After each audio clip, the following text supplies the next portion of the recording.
Hello बच्चों, नमस्कार। आपके अपने YouTube चैनल PBS कुंज अयोध्या में आपका स्वागत है। जैसा कि आप लोग को पता है, मैथ की कक्षाएं चैनल पर चल रही हैं, तो जिसमें आज हम पढ़ाएंगे क्लास 7 वालों को अध्याय 1 पूर्णांक चल रहा था, जिसमें अभ्यास 1.3 पे हम लोग थे। आप लोग को होमवर्क दिया गया था, ठीक है बच्चों, भाग दीजिए।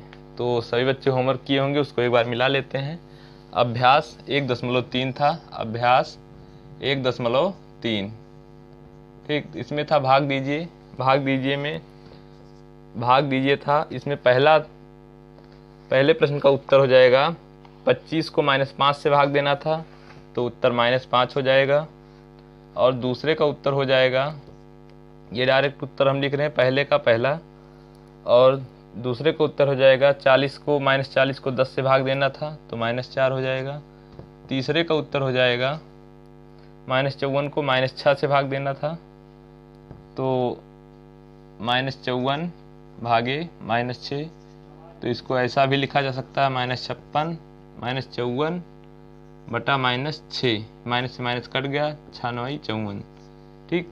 ये तरीका भी लिखा जा सकता है, तो ये डायरेक्ट 9 आएगा।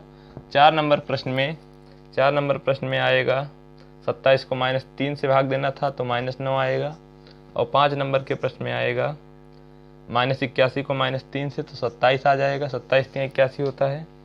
और छठे नंबर में आएगा उत्तर 0 को -1 से, तो 0 आ जाएगा। 7वें नंबर में आ जाएगा उत्तर 729 है बच्चों, तो -729 को भाग देना था, किससे?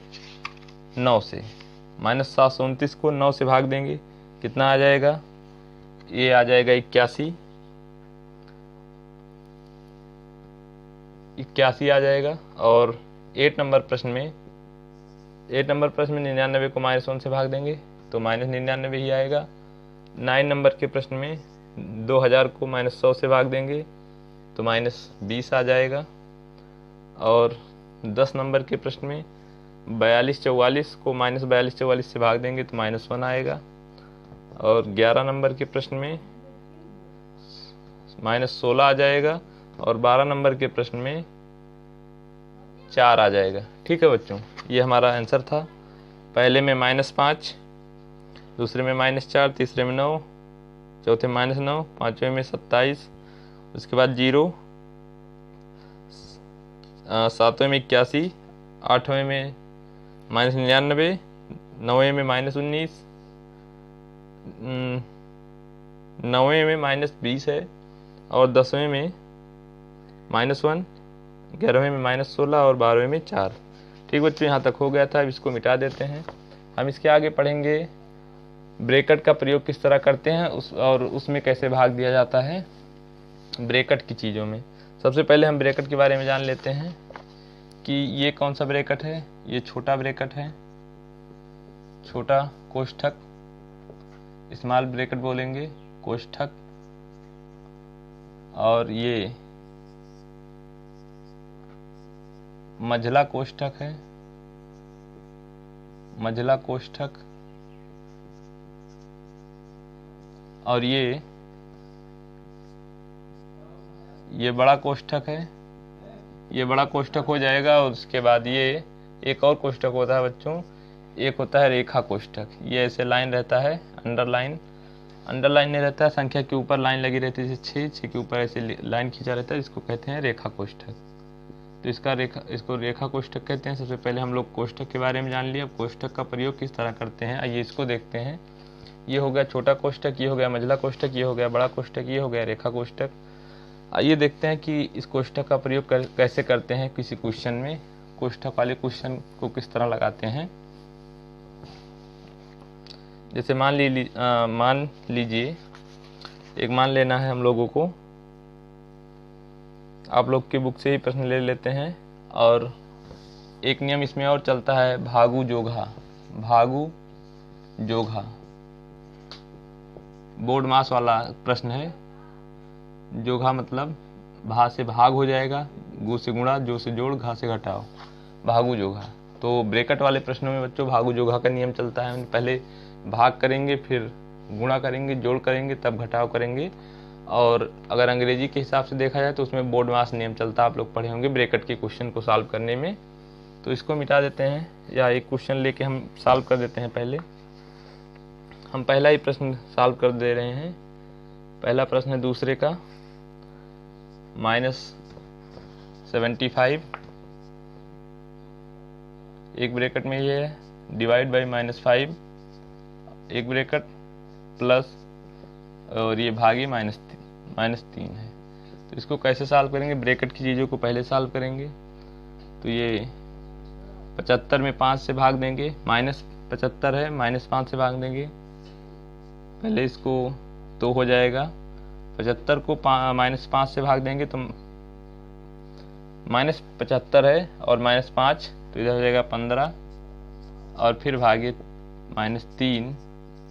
तो अब इसको आगे सॉल्व करेंगे। 15 में -3 का भाग जाएगा तो इसको ऐसा भी तो लिख सकते हैं बच्चों, 15 भागे -3 तो ये -5 आ जाएगा। ठीक, तो यही चीज़ यहाँ 15 भागे -3 ब्रैकेट हटेगा, 15 भागे यहाँ ब्रैकेट लगा रहेगा क्योंकि एक चिन्ह और है, -5 हमारा क्या हो जाएगा? उत्तर हो जाएगा। इस तरह क्या करते हैं हम बच्चों, अगर ब्रैकेट वाला क्वेश्चन है ब्रैकेट किस तरह हटाते हैं और ब्रैकेट वाला क्वेश्चन जो है उसको इसी तरह हम लोग सॉल्व करते हैं। ठीक, आइए कुछ प्रश्न है उसको नोट कर देते हैं और आप लोग, ये आज ब्रैकेट वाला ही प्रश्न है और 1-2 प्रश्न और है उसको भी आप लोग लगा के लाएंगे होमवर्क में। इसको मिटा दे रहे हैं और हमारा दूसरा प्रश्न है। दूसरा प्रश्न मान ज्ञात करना है।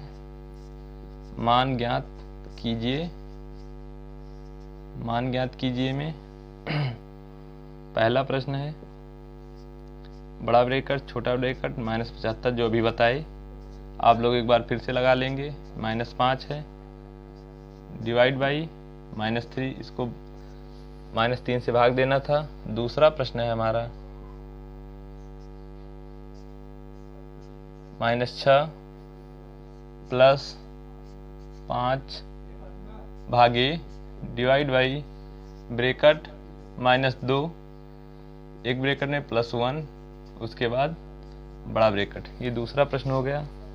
और इसमें तीसरा प्रश्न जो है -42 भागे बड़ा ब्रैकेट 40 प्लस 2 ये हुआ। और हमारा 4th नंबर का क्वेश्चन हो जाएगा बड़ा ब्रैकेट -60 डिवाइड बाई 12 डिवीजन का निशान 40 डिवाइड बाई 8। ये हमारा हो जाएगा हमारा 4th क्वेश्चन। तो सभी बच्चे ये चारों प्रश्न जो दिया गया है इसको लगाएंगे। इसके आगे भी इस प्रश्नावली में 2-3 प्रश्न और है उसको भी हम देख लेते हैं, नोट कर देते हैं। हमारा तीसरा नंबर का प्रश्न है बच्चों, वह पूर्णांक ज्ञात कीजिए।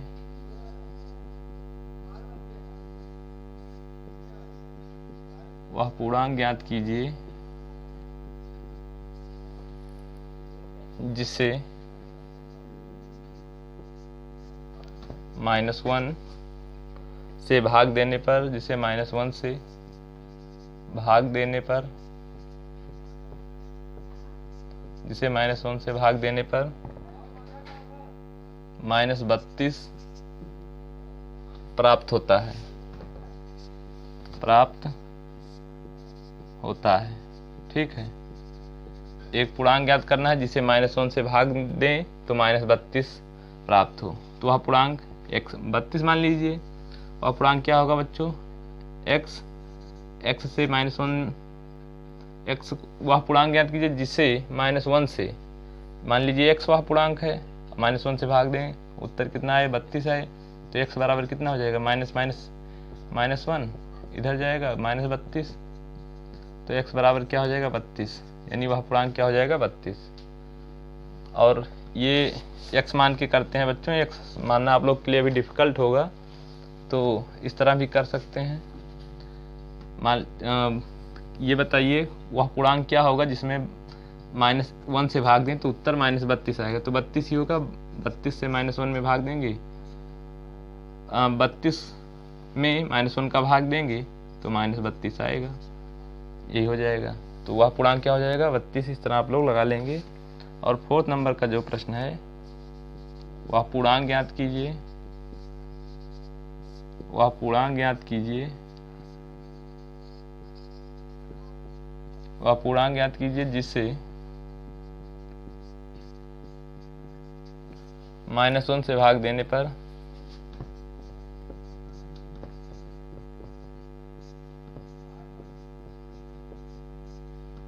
-1 से भाग देने पर 78 प्राप्त होता है, 78 प्राप्त होता है, 78 प्राप्त होता है। तो नीचे -1 से भाग देना है, यानी ऊपर वाली संख्या भी माइनस की ही रहेगी, यानी माइनस वह संख्या क्या हो जाएगी बच्चों, अगर देखिए अगर 78 हम मान लें 78 भागे -1 तो उत्तर हमारा -78 आ जाएगा। उत्तर हमें +78 प्राप्त होना है, तो इसलिए अंश में भी -78 रखेंगे, हर में भी -1 रखेंगे, ये कट जाएगा, तब हमारा 78 उत्तर आ जाएगा। ठीक, यानी -78 भागे -1, तब हमारा उत्तर आ जाएगा 78 आ जाएगा। इस प्रकार हम कह सकते हैं बच्चों कि वह पूर्णांक क्या होगा, वह पूर्णांक हमारा हो जाएगा 78। और ये हम मिटा देते हैं। ये दूसरे का 4 प्रश्न है, ये आप सभी लोग नोट कर लिए होंगे, और ये 3 नंबर का प्रश्न है, ये 4 नंबर का प्रश्न है। और इसके बाद एक प्रश्न और है जिसमें छोटे छोटे 5 प्रश्न हैं, सत्य असत्य बताना है आप लोगों को। और इसके बाद पूर्णांकों की विशेषताएं हैं, जिसमें हम लोग पढ़ेंगे सौरग विशेषता, क्रम विनिमय या साहचर क्रम विनिमय और साहचर प्रगुण, इस तरह की विशेषताओं के बारे में हम लोग अध्ययन करेंगे। तो इसको मिटा देते हैं और हम नोट कर देते हैं अब 5वां नंबर प्रश्न, जिसमें सत्य असत्य बताना है। 5 नंबर का प्रश्न है सत्य अथवा असत्य, सत्य अथवा असत्य बताइए या लिखिए। तो पहला प्रश्न हो जाएगा है इसमें -0 भागे -18 बराबर -1। तो इसको भी मिटा दे रहे हैं बच्चों, सभी बच्चे इसको नोट कर लिए होंगे। और आगे जो है -0 भागे -18, क्या ये चीज़ सत्य है? अगर सत्य होगी तो यहीं लिखेंगे सत्य, अगर असत्य होगी तो यहीं लिखेंगे असत्य। तो इसको देख लेते हैं। 0 में -0 है, पहली बात 0 के पहले माइनस लगता ही नहीं है। 0 ना तो धनात्मक होता है और ना ही ऋणात्मक होता, आप लोग को बताया गया था। तो 0 लगाना ही गलत है, तो ये बात यहीं असत्य हो जाएगी, इसको असत्य लिख देंगे डायरेक्ट, बात ही खत्म हो गई। ठीक, 0 में वैसे भी किसी संख्या से भाग देंगे तो उत्तर 0 ही आता है, आप लोग को पता है। और दूसरा जो प्रश्न है -18 भागे -18, तो उत्तर क्या -1 आएगा? अब आप लोग उतना समझदार हैं कि -18 में -18 से भाग देने पर उत्तर 1 आता है कि -1 आता है। वैसे उत्तर 1 आता है बच्चों, क्योंकि माइनस माइनस कट जाएगा, उत्तर 1 आएगा। तो ये भी चीज़ क्या होगी? असत्य। तो इसके सामने असत्य लिख देंगे ऐसे। ठीक, यही करना है। और तीसरा जो है हमारा -18 भागे 1 बराबर -1। और चौथा नंबर का प्रश्न है 0 भागे -2 बराबर -2 क्या आएगा? 0 में -2 से भाग देंगे तो क्या उत्तर -2 आएगा? इस बात सही है कि गलत? अगर वैसे 0 में अभी आप लोग को बताया कि 0 में किसी संख्या से भाग देंगे तो उत्तर 0 ही आएगा। तो 0 में -2 से भाग देंगे तब भी उत्तर 0 आएगा। तो ये भी बात असत्य हो गई। ये आप लोग जान ही रहे हैं, लगाएंगे, कल इसका सलूशन कराया जाएगा। और 5वां नंबर का प्रश्न है -18 भागे 1। -18 भागे 1 बराबर -18 आएगा क्या? ये चीज सत्य है असत्य है? भाग घटाने की पुनरावृत्ति है, ये क्या प्रश्न दिया है? भाग घटाने की पुनरावृत्ति है, ये नोट कर लीजिए। भाग घटाने की पुनरावृत्ति है। ये बात भाग घटाने की पुनरावृत्ति है कि भाग जोड़ने की पुनरावृत्ति है, ये चीज़ आप लोग बताएंगे। ये बात क्या सही है, भाग घटाने की चीज़ है, भाग घटाने की पुनरावृत्ति है? ठीक, तो ये चीज़ें आप लोग देख के और इसको सॉल्व करेंगे ईमानदारी से सभी बच्चे। और आप लोग कॉपी में इसको नोट करते हुए चल रहे हैं। भाग घटाने की पुनरावृत्ति है, ये बात सही है कि नहीं सही है, इसको आप लोग करेंगे और इसके बारे में बताया जाएगा अगली क्लास में कि सत्य है या असत्य है। और सभी बच्चे कॉपी बनाते हुए चल रहे होंगे और ईमानदारी से नोट करते हुए चल रहे होंगे।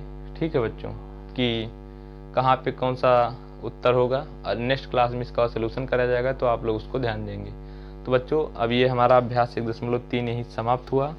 अब हम आप अभ्यास 1.4 की तरफ बढ़ेंगे, जिसमें सौरक परगुण पढ़ेंगे और छोटी छोटी चीज़ें हैं। सौरक परगुण साचर विशेषता है, क्रम विनिमय विशेषता है, गुणन का वितरण नियम, योगात्मक प्रतिलोम, शून्य विशेषता, ये सब चीज़ों को पढ़ेंगे। उसके बाद हम लोग अध्याय 2 पे आएंगे। तो बच्चों, आज के लिए इतना ही रखते हैं। धन्यवाद।